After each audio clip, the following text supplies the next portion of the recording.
अस्सलामु अलैकुम वरहमतुल्लाहि वबरकातुहू। तमाम स्टूडेंट्स को आज की क्लास में खुश आमदीद कहते हैं और दुआ गो हैं कि आप सब खैरियत से हों और बहुत अच्छा सीखें, अच्छा याद करें, अच्छे नंबर इम्तिहान में लेकर आएँ और कामयाब हों। हम chapter number 4 periodicity of element discuss कर रहे थे। इसमें क्वेश्चन नंबर 1 हमने कर लिया। इम्पॉर्टेंट कुछ फिल इन दी ब्लैंक्स थी, उनको भी डिस्कस किया। तो पार्ट 1 में, ये पार्ट 2 है। और फिर टिक ट्रू और फॉल्स, कुछ स्टेटमेंट्स थी, कुछ गलत थी, कुछ सही थी, उनको चेक किया। और अब उसी के बाद क्वेश्चन नंबर 3 में कह रहे हैं, ये है बुक के क्वेश्चंस, याद रहे। पेज नंबर 76 है मेरे सामने। 75 के बाद अब अगला पेज कौन सा होगा? 76। ये जो book class 9 chemistry, page number 76। उसके बाद क्वेश्चन नंबर 3 है, pick up the correct answer. Pick up the correct answer. इसको मल्टीपल चॉइस क्वेश्चन भी कहते हैं। क्या? इन्हीं को कहा जाता है मल्टीपल चॉइस क्वेश्चंस, या MCQs भी कहते हैं इनको, MCQs।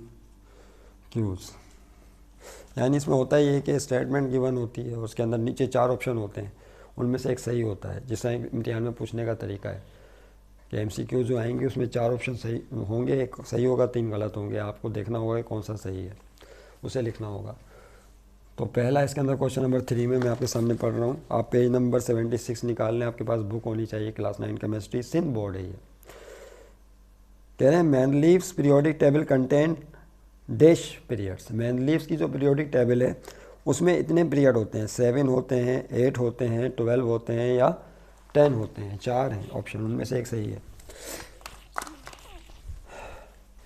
7, 8, 12 या 10 कितने पीरियड होते हैं? तो मैनलीव ने ज़माने में जो पीरियोडिक टेबल बनाया था, उस ज़माने के लिहाज से जो भी एलिमेंट डिस्कवर हुए थे, कुछ अनडिस्कवर्ड भी एलिमेंट थे जिसके लिए जगह खाली छोड़ दी थी मैनलीव ने। उसके साइलेंट फीचर में से भी है, वो जानता था कि आइंदा आने वाले ज़माने में ये जो खाली जगह मैंने छोड़ी हैं इसमें एलिमेंट्स आएंगे और कुछ लोग होंगे जो इस पर काम करेंगे और उस खाली जगह को फिल करेंगे। और किया उन्होंने। ई का बोरोन, ई का सिलिकॉन याद करें। बहरहाल ये पहला पार्ट। इसमें कह रहे हैं कि बताइए मैनलीव ने जो पीरियोडिक टेबल बनाया उसमें कितने एलिमेंट्स थे, कितने पीरियड्स थे, सॉरी। तो कितने पीरियड्स थे भाई इसमें? Content 12 periods. कितने? 12। तो इसका सही जवाब क्या होगा? 12 होगा। 12 पीरियड्स से आप आंसर लिखेंगे 12 पीरियड्स। ओके। दूसरी जो MCQ है वो क्या है? वो क्या है? The incomplete period in the periodic table is dash. जो इनकम्प्लीट पीरियड है, अभी भी कंप्लीट नहीं हुआ, वो कौन सा पीरियड नंबर है? क्या वो 7वां पीरियड है, छठा है, तीसरा है या पहला है? तो हम जानते हैं 7वां पीरियड इनकम्प्लीट है। जो लास्ट वाला पीरियड है इसके कुछ एलिमेंट्स अभी भी डिस्कवर नहीं हुए, तो 7वां। इसका आंसर क्या होगा? दूसरे का वो है 7th पीरियड। 7वां पीरियड इनकम्प्लीट है। तीसरे में कह रहे हैं the most reactive metal is dash. सबसे ज़्यादा रिएक्टिव मेटल कौन सा है? नीचे ऑप्शन दिए, सोडियम है, कापर है, फेरम है या कैल्शियम है, आयरन या कैल्शियम। तो सोडियम है। इस पर हमने पार्ट 1 में गुफ्तगू की थी कि सोडियम सबसे ज़्यादा रिएक्टिव होता है। तीसरे का क्या जवाब होगा? Sodium, Na। सोडियम सबसे ज़्यादा रिएक्टिव है। इसके आखिरी शेल में 1 इलेक्ट्रॉन होता है और ये तेज़ी के साथ रिएक्शन करता है ताकि इलेक्ट्रॉन दे दे और उसका 8 कंप्लीट हो जाए, क्योंकि उसके पिछले शेल में फिर 8 इलेक्ट्रॉन कंप्लीट हो जाते हैं। इसलिए ये बहुत रिएक्टिव होता है। एक दफ़ा का जिक्र है कि कोई साहब आए, बड़े मशहूर हो गए कि ये कोई बाबा है और ये मसाइल लोगों के हल करते हैं और रूहानी इलाज करते हैं अच्छे लोग भी हैं इलाज करने वाले। तो वो करते क्या थे कि काले रंग का कपड़ा लेते थे, उस पर पानी छिड़कते थे, वो आग लग जाती थी उसमें। यानी पानी फेंकने से क्या लग जाती थी? आग लग जाती थी। अब लोग इस बात को समझ नहीं पा रहे थे कि पानी से तो आग बुझती है, पानी से तो आग लगती नहीं, और वो पानी ही था। ऐसा तो नहीं था कि मिट्टी का तेल पानी की शक्ल में वो फेंक रहे थे, नीचे चिंगारी थी और आग लग गई। नहीं, असल में बात ये थी कि सोडियम जो है ना, सोडियम, उसको उन्होंने उसके अंदर किसी तरकीब से छुपा दिया था। और जैसे ही उसके ऊपर पानी का स्प्रे करते थे, छिड़काव करते थे, तो पानी सोडियम के साथ रिएक्ट करके तेज़ी के साथ आग पैदा करता है ऑक्सीजन की मौजूदगी में, तो आग लग जाती, कपड़ा जलने लगता था। और फिर आप समझ जाएंगे वो क्या कहते होंगे कि आपके ऊपर ये चीज़ें हैं, ये जादू है, और उसका इस तरह से इलाज होगा। फिर वो आपकी जेबों से भारी रकूम हासिल करते हैं। तो कुछ इस तरह के भी लोग माशरे में मौजूद हैं, लेकिन अच्छे लोग भी मौजूद हैं जो वाकई दुख, इंसानियत का दर्द और दुख रखते हैं और उनकी फलाह और बहबूद के लिए काम करते हैं। तो माशरा जो है ऐसे लोगों से भी भरा हुआ है। तो ये अब नसीब की बात है कि कौन अच्छे लोगों के पास चला जाए। बहरहाल तीसरे में क्या आएगा, सोडियम रिएक्टिव मेटल है। इस पर मुझे वाकया याद आ गया। चौथे में कह रहे हैं द ओनली लिक्विड मेटल। आप जानते हैं कि मेटल जो है सॉलिड होता है, लेकिन एक मेटल सिर्फ ऐसा है पीरियोडिक टेबल में जो लिक्विड मेटल कहलाता है। क्या कहलाता है? Liquid metal. हालांकि मेटल तो सॉलिड होते हैं, लेकिन ये लिक्विड मेटल है। उसका नाम है मरकरी। याद रखिएगा, क्या नाम है उसका? नाम है मरकरी। ये लिक्विड मेटल कहलाता है। मरकरी का जो केमिकल सिंबल है वो Hg है। क्या है? Hg, mercury. उसके बाद सातवां है, क्या हो गया? ये चौथा हुआ था, पांचवा। Lothar Meyer curves include about dash elements. Lothar Meyer जो कर्व है, जो लोथर-मेयर ने कर्व हमने बनाया था एक वीडियो में, लोथर-मेयर कर्व, जिसने फिर जो है वो डिस्कस किया था एलिमेंट्स को कि सेम केमिकल प्रॉपर्टी रखने वाले जो एलिमेंट्स से कर्व पर सेम पोजीशन हासिल करते हैं, लोथर-मेयर कर्व। उसने कितने एलिमेंट्स लेके ये कर्व बनाया था, उनकी तादाद बताइए। 30, 40, 56 या 62? तो आप जानते हैं कि 56 एलिमेंट्स लिए थे उन्होंने लोथर-मेयर ने। कितने? तो पाँचवें का जवाब होगा 56। चले भाई, हम इसको ब्लैक पेन से ही लिख रहे हैं, बार बार कलर चेंज नहीं कर रहे। 56 एलिमेंट्स लिए थे, उस पर कर्व बनाया था। उसके बाद कह रहे हैं छठा, to which family does gallium belong. Gallium का ताल्लुक किस फैमिली से है? तो नीचे ऑप्शन दिए हुए, जाहिर सी बात है, बोरॉन फैमिली से है, कार्बन की फैमिली से है, नाइट्रोजन से है, या फ्लोरीन फैमिली से है। किसका ताल्लुक? गैलियम का ताल्लुक। तो याद रखिएगा, जो बोरॉन फैमिली, गैलियम के आखिरी शेल में 5 इलेक्ट्रॉन होते हैं। गैलियम के आखिरी शेल में कितने इलेक्ट्रॉन होते हैं? 5। तो वो ग्रुप, वो एलिमेंट्स, उस ग्रुप के एलिमेंट जिनके आखिरी शेल में 5 इलेक्ट्रॉन है, उनको सबको एक साथ रखा गया है, सबकी केमिकल प्रॉपर्टी सेम होती है। तो बोरॉन वो है जिसके ये फिफ्थ ए ग्रुप कहलाता है, 5A ग्रुप। इसके आखिरी शेल में 5 इलेक्ट्रॉन है। इसके बराबर में कार्बन, इसके आखिरी शेल में 6 इलेक्ट्रॉन होते हैं, इसको 6A ग्रुप कहते हैं। नाइट्रोजन के आखिरी शेल में 7 होते हैं, इसको 7A ग्रुप कहते हैं, याद रखिएगा, नाइट्रोजन वाला। तो बोरॉन के आखिरी शेल में 5 है, तो उसके नीचे जितने भी एलिमेंट्स आएंगे उन सबके आखिरी शेल में 5 इलेक्ट्रॉन होंगे, लिहाजा उसको बोरॉन फैमिली का नाम दिया जाएगा, क्योंकि उस ग्रुप में पहला एलिमेंट कौन सा है? बोरॉन है। इसी तरीके से कार्बन के नीचे जितने एलिमेंट हैं उसको कार्बन फैमिली बोलेंगे, सबके आखिरी शेल में नहीं 3 इलेक्ट्रॉन होंगे। इसके आखिरी शेल में कितने इलेक्ट्रॉन है बोरॉन के? आखिरी शेल में पहला, दूसरा और ये तीसरा, इसको बोलेंगे 3A ग्रुप कहलाएगा। 5 होते हैं ना इलेक्ट्रॉन, पहले शेल में 2 आ जाएंगे, दूसरे शेल में 3 आएंगे। इसके आखिरी शेल में 3 इलेक्ट्रॉन है भाई, सॉरी 3A। कार्बन के आखिरी शेल में 4 होते हैं, ये 4A ग्रुप कहलाएगा, 5A group, 6A group, 7A group, फिर उसके बाद आखिर में नोबल गैसेस का ग्रुप आएगा, 8A ग्रुप। तो उसके आखिरी शेल में 3 इलेक्ट्रॉन, और टोटल जो इलेक्ट्रॉन होंगे इसमें 5 हैं। कार्बन तो इस तरह से। बहरहाल अगर इसको हम पीरियोडिक टेबल में देखें, पीरियोडिक टेबल में तो बोरॉन के साथ जो ग्रुप बनता है उसके अंदर गैलियम हासिल होता है। याद रखिएगा, क्या आता है? गैलियम। गैलियम के भी आखिरी शेल में 3 इलेक्ट्रॉन होते हैं। जो गैलियम है उसके लास्ट शेल में 3 इलेक्ट्रॉन है, बोरॉन के भी आखिरी शेल में 3 इलेक्ट्रॉन है, लिहाजा इसको उसी फैमिली के अंदर रखा गया है।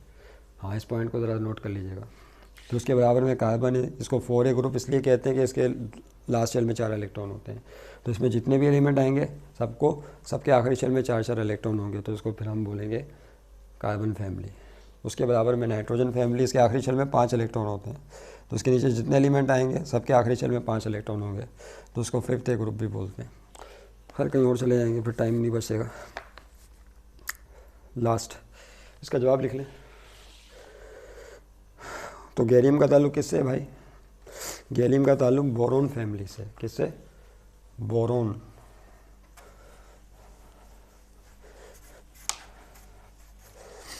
छठा था ये। गैलियम का ताल्लुक बोरोन फैमिली से।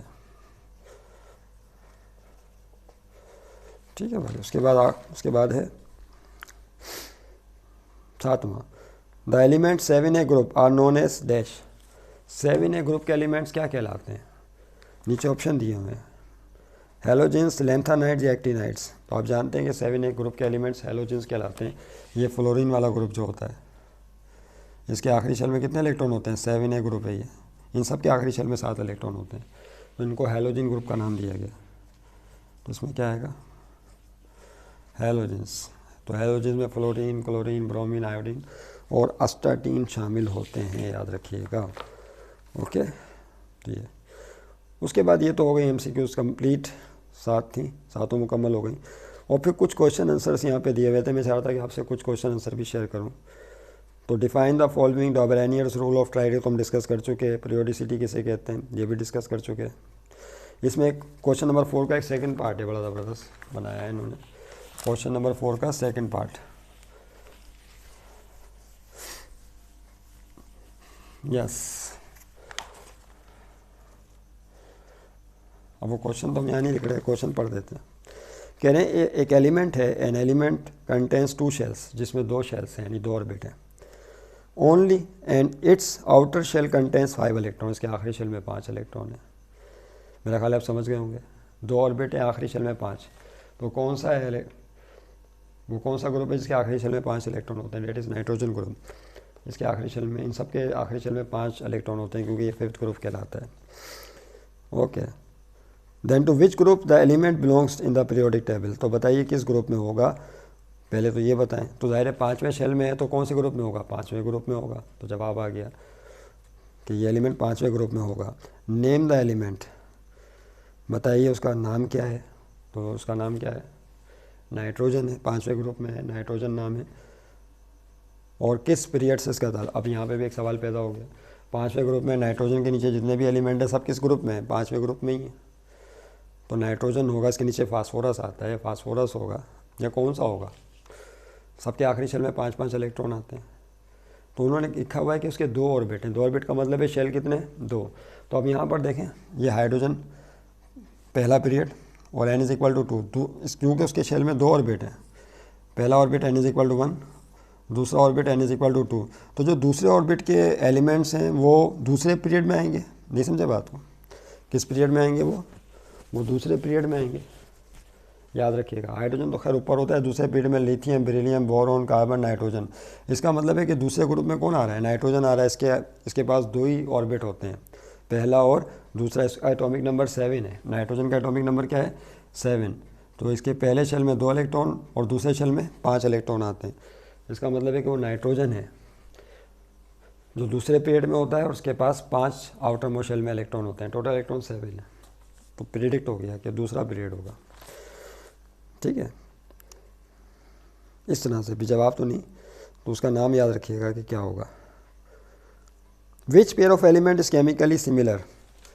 फिर ये 5वां क्वेश्चन नंबर 4 का 5वां कह रहे हैं which pair of element is chemically similar. इनमें से कौन सा पेयर है एलिमेंट्स का जो कि सिमिलर, केमिकली सिमिलर है? पोटाशियम, क्रोमेट, कॉपर, कैल्शियम और फ्लोरीन, क्लोरीन। और चौथे में कह रहे हैं नाइट्रोजन और ऑक्सीजन। इनमें एक पेयर ऐसा है जो केमिकल सिमिलर है, केमिकली सिमिलर है, यानी उसकी केमिकल प्रॉपर्टी सेम है। तो वो है ये फ्लोरीन और क्लोरीन। इस पेयर की केमिकल प्रॉपर्टी सेम है, हाल बस समझ गए होंगे आप, क्योंकि ये हैलोजन ग्रुप है और इन दोनों का ताल्लुक 7A ग्रुप से है। इन दोनों के आखिरी शेल में 7 इलेक्ट्रॉन है। फ्लोरीन, क्लोरीन, ब्रोमीन, आयोडीन सब की केमिकल प्रॉपर्टी सेम होती है। तो इसकी क्यों सेम नहीं है? क्योंकि पोटाशियम जो है वो दूसरे ग्रुप में होता है और क्रोमियम डी ब्लॉक एलिमेंट्स है। ये एस ब्लॉक एलिमेंट में और ये किस में? डी ब्लॉक एलिमेंट्स में। यही मामला इसका है, ये एस ब्लॉक एलिमेंट है और ये डी ब्लॉक एलिमेंट है। अच्छा, ये तो अब ये नाइट्रोजन और ऑक्सीजन है। अब इनके साथ मसला कुछ और है, इनका ग्रुप ही चेंज है। ये है तो दोनों गैसेस, दोनों नॉन मेटल्स हैं, लेकिन इसका ताल्लुक जो है वो 5वें ग्रुप से और इसका ताल्लुक छठे ग्रुप से, तो ग्रुप सेम नहीं है। नाइट्रोजन ऑक्सीजन उसके बाद आता है, नाइट्रोजन से पहले आता है, तो इसकी प्रॉपर्टी कुछ और होगी, इसकी कुछ और होगी। हाँ, नाइट्रोजन के नीचे जितने भी एलिमेंट है सबकी प्रॉपर्टी सेम होगी, ऑक्सीजन के नीचे जितने एलिमेंट है सबकी प्रॉपर्टी सेम होगी, याद रखिएगा। तो इसका मतलब है कि इन तीनों में से किसी पेयर की प्रॉपर्टी सेम नहीं होगी, सिर्फ इसकी होगी, फ्लोरीन और क्लोरीन की प्रॉपर्टी सेम होगी, इसको याद रखिएगा। ओके, तो ये हो गया। उसके बाद इसमें एक है 8वां क्वेश्चन, देखिए टाइम कितना बचा है। उसके बाद एक 8वां क्वेश्चन इसी का,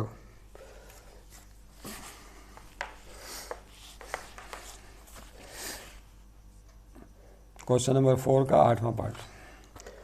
कह रहे हैं कि 8वां, the elements having 8 valence electrons, valence electrons किसे कहते हैं, आखिरी शेल के इलेक्ट्रॉन्स को वैलेंस इलेक्ट्रॉन कहते हैं। The elements having 8 valence electrons are known as what, उन्हें क्या कहते हैं, तो वो एलिमेंट जिनके आखिरी शेल में 8 इलेक्ट्रॉन बड़े स्टेबल होते हैं, पक्के होते हैं, उनको हिलाना आसान नहीं। नोबल या इनर्ट गैसेस कहलाती हैं वो, या हेलोजेंस होते हैं, या नाइट्रोजन फैमिली होती है, या ट्रांजिशन एलिमेंट्स होते हैं।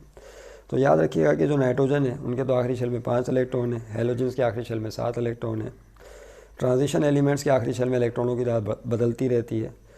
तो एलिमेंट्स हैविंग 8 वैलेंस इलेक्ट्रॉन्स, तो फिर वो कौन से एलिमेंट्स हैं जिनके आखिरी शेल में सिर्फ 8 इलेक्ट्रॉन होते हैं, तो जाहिर सी बात है वो नोबल गैसेस कहलाती हैं, जो बिल्कुल आखिर में आती हैं, जिनके अंदर रेडोन है, जीनोन, रेडोन, जीनोन है ना, क्रिप्टॉन, इस तरह की गैसें हैं, आर्गोन,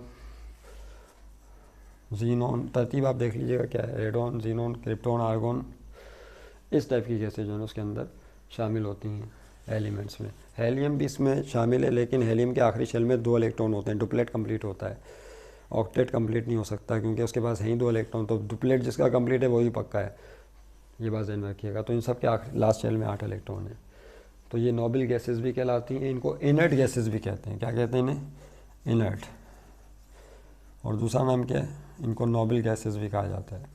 और याद रखिएगा ये वो गैसेस हैं कि इनके पीरियड में आने वाले एलिमेंट सारा ऐसा ही बनना चाहते हैं, सारे के सारे एलिमेंट चाहते हैं, यानी रेडोन के पीरियड में जो जो एलिमेंट आते हैं वो सब चाहते हैं कि रेडोन की तरह हो जाएं। जीनोन के पीरियड में जो जो एलिमेंट आ रहे हैं वो चाहते हैं कि जीनोन का स्ट्रक्चर अख्तियार कर लें। क्रिप्टॉन के पीरियड में जो जो एलिमेंट आ रहे हैं वो चाहते हैं क्रिप्टॉन जैसे हो जाएं। जो आर्गोन के आ रहे हैं वो चाहते हैं आर्गोन जैसे हो जाएं। यानी इसका मतलब ये हुआ कि ये वो गैसेज हैं कि इनके पीरियड से ताल्लुक़ रखने वाले एलिमेंट इन जैसा बनना चाहते हैं ताकि वो भी स्टेबिलिटी हासिल कर लें। Is it clear? ओके, इस बात को ध्यान में रखिएगा, ये बात आ गई थी बीच में ज़िम्नन। उसके बाद देखिए एक और क्वेश्चन डिस्कस करना चाह रहे थे आपसे। What are lanthanides and actinides, are they D और एफ ब्लॉक एलिमेंट्स? लेंथानाइड्स और एक्टिनाइड्स किसे कहते हैं? तो देखें बात यह है कि जो एलिमेंट्स हैं, थोड़ा सा अगर इस पर थोड़ा सा हम बहस करें, वो 2 तरह के होते हैं। एक कहलाते हैं रिप्रेजेंटेटिव, क्या रिप्रेजेंटेटिव एलिमेंट्स, और दूसरे कहलाते हैं ट्रांजिशन एलिमेंट्स। क्या बोलते हैं इन्हें? Transition elements. ट्रांजिशन एलिमेंट्स भी 2 तरह के होते हैं, एक को कहते हैं आउटर ट्रांजिशन एलिमेंट्स और दूसरे कहलाते हैं इनर ट्रांजिशन एलिमेंट्स।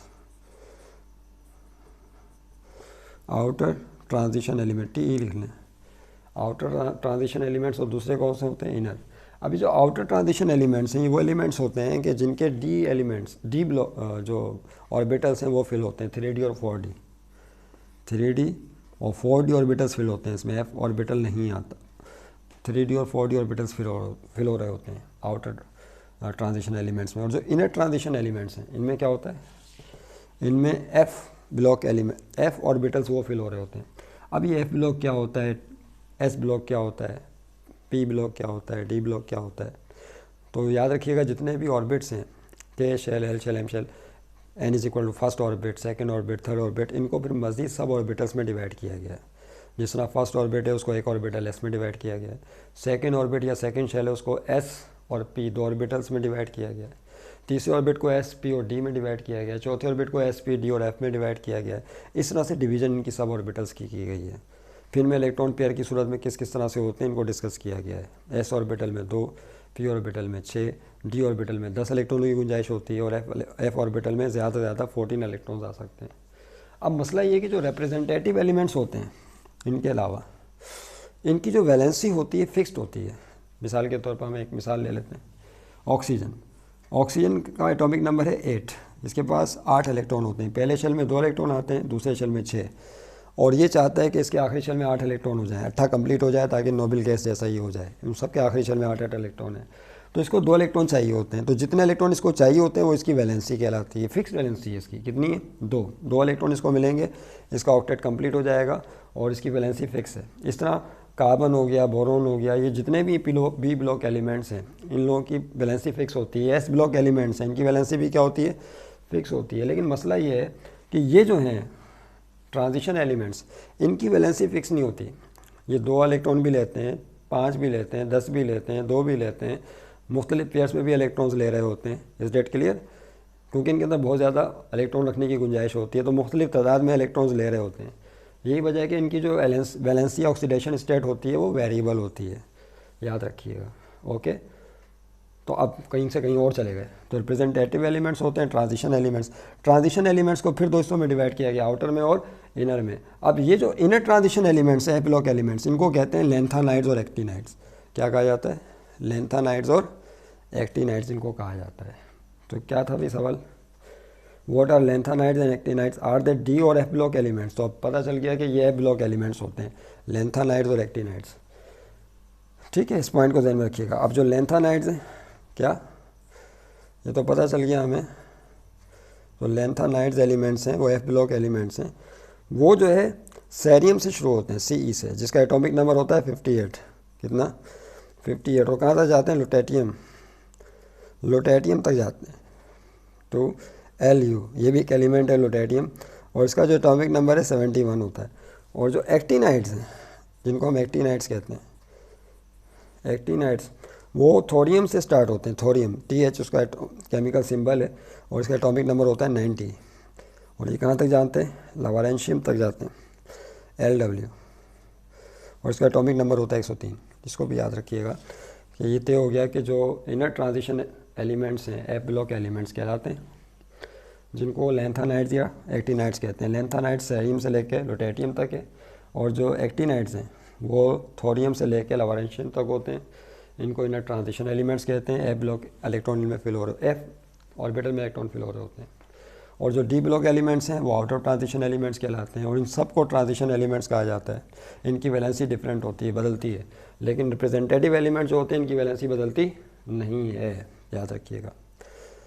ठीक है भाई, तो तमाम स्टूडेंट्स इस काम को अच्छी तरीके से समझें, समझने के बाद उसको लिखें, इसको फेयर करें, और फेयर करके इसकी कॉपी जो हमारे न्यू टाइम कॉलेज के स्टूडेंट्स हैं उनके लिए इंस्ट्रक्शंस दी जा रही है कि उसको लाजमी चेक कराएं। जब आप मंडे वाले दिन ही आएंगे तो अपने साथ ही काम फेयर करके लेकर आएंगे।